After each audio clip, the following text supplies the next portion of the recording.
വെയിൽ തെളിയുമ്പോൾ കുന്നിൻ ചെരുവുകളിൽ മഞ്ഞുരുകിയ വെള്ളിയൊഴുക്കുകൾ കാണാവുന്നു.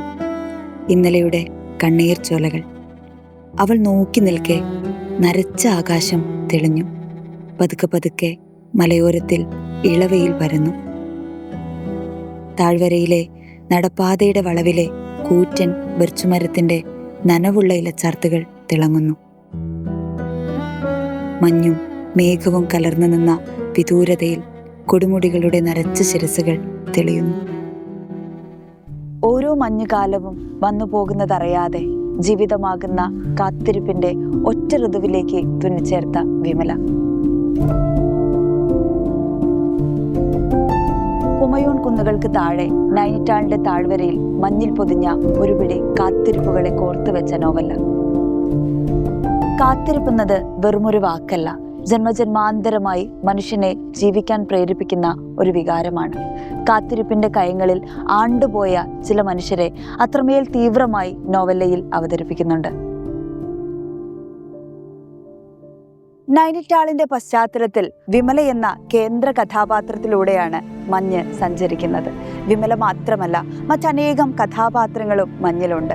വിമല എന്ന പോലെ അനേകം മനുഷ്യരുടെ കാത്തിരിപ്പിന്റെ കഥ കൂടെയാണ് മഞ്ഞ്. 9 വർഷക്കാലമായി മടങ്ങിയെത്താത്ത സുധീർ കുമാർ മിശ്രയ്ക്ക് വേണ്ടി കാത്തിരിക്കുകയാണ് വിമല. വിമല എന്ന പോലെ തന്നെ കഥയില് കാത്തിരിക്കുന്ന മറ്റൊരു കഥാപാത്രമാണ് ബുദ്ധു. താൻ ഒരിക്കൽ പോലും ജീവിതത്തിൽ കണ്ടിട്ടില്ലാത്ത തൻ്റെ അച്ഛന് വേണ്ടി കാത്തിരിക്കുകയാണ് അവൻ.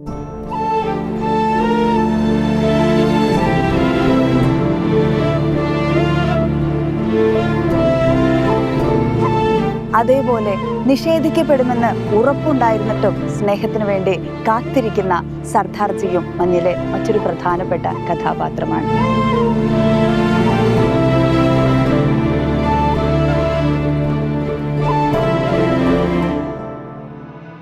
അക്ഷരങ്ങളിലൂടെ കഥാപാത്രങ്ങളെ, അവരുടെ വേദനയെ, സ്വപ്നങ്ങളെ, പ്രതീക്ഷകളെ, എന്തിനേറെ പറയുന്നു കാലാവസ്ഥയെ പോലും അനുഭവിച്ചറിയാൻ സാധ്യമാവുന്നത് എന്ത് മനോഹരമായ അനുഭവമാണ്. അത്തരത്തിലുള്ള അനുഭൂതി വായനക്കാരനെ സമ്മാനിക്കണമെങ്കിൽ അതൊരു അസാധാരണക്കാരനായ എഴുത്തുകാരനെ കൊണ്ട് മാത്രമേ സാധിക്കുകയുള്ളൂ.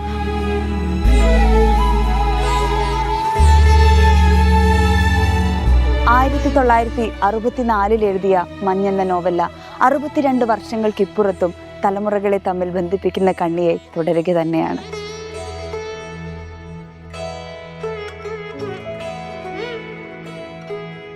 എനിക്ക് നിങ്ങളെ ഇഷ്ടമാണ്.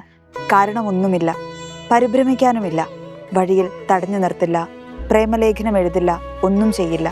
ഒരു ബന്ധവും സങ്കല്പിക്കാതെ വെറുതെ എനിക്ക് നിങ്ങളെ ഇഷ്ടമാണ്. ആവശ്യമോ അഭ്യർത്ഥനയോ ഇല്ലായിരുന്നു, മറുപടി പ്രതീക്ഷിക്കുന്നുമില്ല. ഇങ്ങനെ സ്നേഹത്തിന് മറ്റൊരു അർത്ഥതലം കൂടെ പറഞ്ഞു വെക്കുകയാണ് എം ടി. സ്നേഹം നിരസിക്കപ്പെടുമ്പോൾ പരസ്പരം കൊല ചെയ്യപ്പെടുന്ന പുതിയ കാലത്ത് ഇത്തരം വാക്കുകൾ പകരുന്ന വെളിച്ചം ചെറുതല്ല. നിരാശയുടെ പടുകുഴിയിലേക്ക് വീണു പോകുമ്പോഴും ആശിക്കാനും പ്രതീക്ഷിക്കാനുമൊക്കെ എന്തെങ്കിലുമൊക്കെ ജീവിതം ബാക്കി വെക്കുമെന്ന പ്രതീക്ഷയിലാണ് നോവല അവസാനിക്കുന്നത്. എഴുതാൻ ആഗ്രഹിക്കുന്നവർക്ക്, വായിക്കാൻ ഇഷ്ടമുള്ളവർക്ക് മഞ്ഞിനേക്കാൾ മനോഹരമായ മറ്റൊരു തെരഞ്ഞെടുപ്പില്ല. തീർച്ചയായും വായിച്ച് അനുഭവിക്കേണ്ട പുസ്തകങ്ങളിൽ ഒന്ന് തന്നെയാണ് മഞ്ഞ്. വിമലയെ പോലെ, സുധീർ കുമാർ മിശ്രയെ പോലെ ഇനിയും ഒരുപാട് കഥാപാത്രങ്ങളെ നമുക്ക് കാണാം. ഒരു വ്യക്തിയെ പറ്റി പറയുമ്പോൾ അയാൾ ദുഃഖിക്കുന്നു, അയാൾ തീവ്രമായി ദുഃഖിക്കുന്നു എന്ന് പറയുന്നതിനേക്കാളും ആ ദുഃഖം അയാളുടെ ഉള്ളിലേക്ക് കടന്നിട്ട് നമ്മളൊന്ന് കാണാൻ ശ്രമിച്ചാൽ ഒരു വ്യത്യാസം ഉണ്ടാവും എന്നുള്ളൊരു തോന്നലാണ്.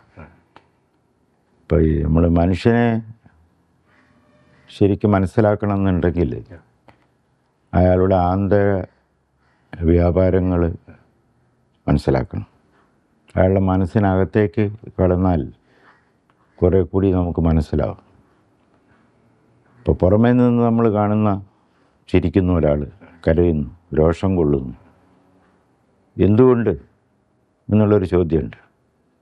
അപ്പോൾ അത് കുറേയെങ്കിലും നമുക്കതിന് എന്തുകൊണ്ട് എന്നുള്ളതിനൊരു ഉത്തരം കിട്ടുന്നത് നമ്മൾ അയാളുടെ ഉള്ളറയിലേക്കൊന്ന് നോക്കാൻ സാധിക്കുക എന്നുള്ളതാണ്.